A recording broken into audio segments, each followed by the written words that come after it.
Dans cette recherche menée avec Quentin Moreau, doctorant à l'Université Paris-Dauphine, nous nous intéressons à l'impact du risque climatique physique sur les décisions financières des entreprises et plus particulièrement sur leur choix de financement. Notre question est la suivante. L'exposition d'une entreprise au risque climatique diminue-t-elle sa capacité d'endettement?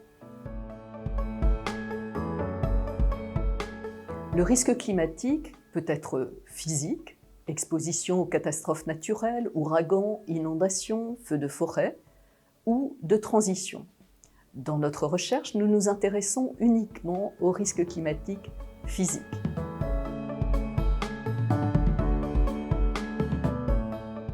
Alors, quel est le lien avec la structure financière des entreprises? Le niveau d'endettement optimal pour une entreprise dépend des avantages et des coûts associés à la dette à un moment donné. Or, le risque climatique physique est susceptible de modifier l'arbitrage entre avantages et coûts de la dette au travers de deux canaux.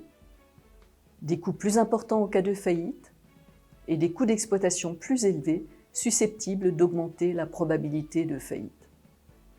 En premier lieu, le risque climatique peut avoir un impact sur les coûts associés à une éventuelle défaillance. Par exemple, une usine en bord de mer exposée à une élévation du niveau de la mer ou un entrepôt proche d'une zone désormais très régulièrement menacée par de grands incendies auront une valeur de marché réduite. En second lieu, les entreprises exposées au risque climatique physique auront des coûts d'exploitation croissants liés aux ajustements de leur chaîne d'approvisionnement et de production et à l'augmentation des primes d'assurance. Le risque climatique devient de plus en plus difficile à assurer en raison de sa nature systémique. Ces effets se matérialisent déjà pour les entreprises soumises à des catastrophes naturelles majeures, mais ils toucheront également les entreprises exposées à un risque climatique futur.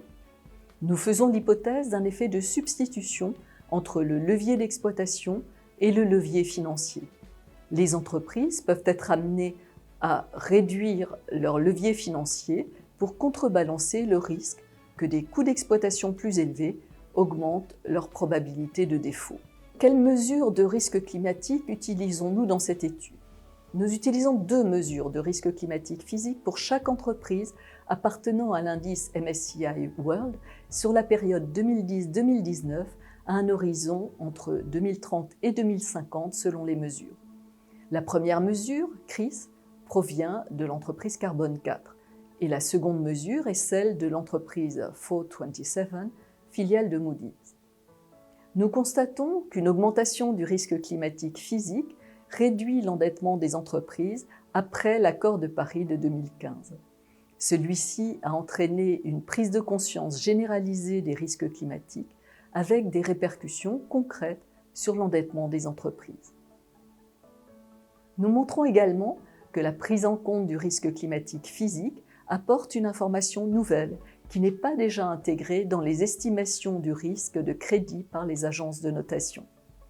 De plus, nos résultats suggèrent que la réduction de l'endettement lié au risque climatique est partagée entre un effet de demande, par lequel les entreprises exposées à un risque climatique élevé vont réduire leur demande de dette et émettre plus de capitaux propres, et un effet d'offre, par lequel les banquiers et les obligataires augmentent le taux d'intérêt exigé des entreprises à haut risque climatique.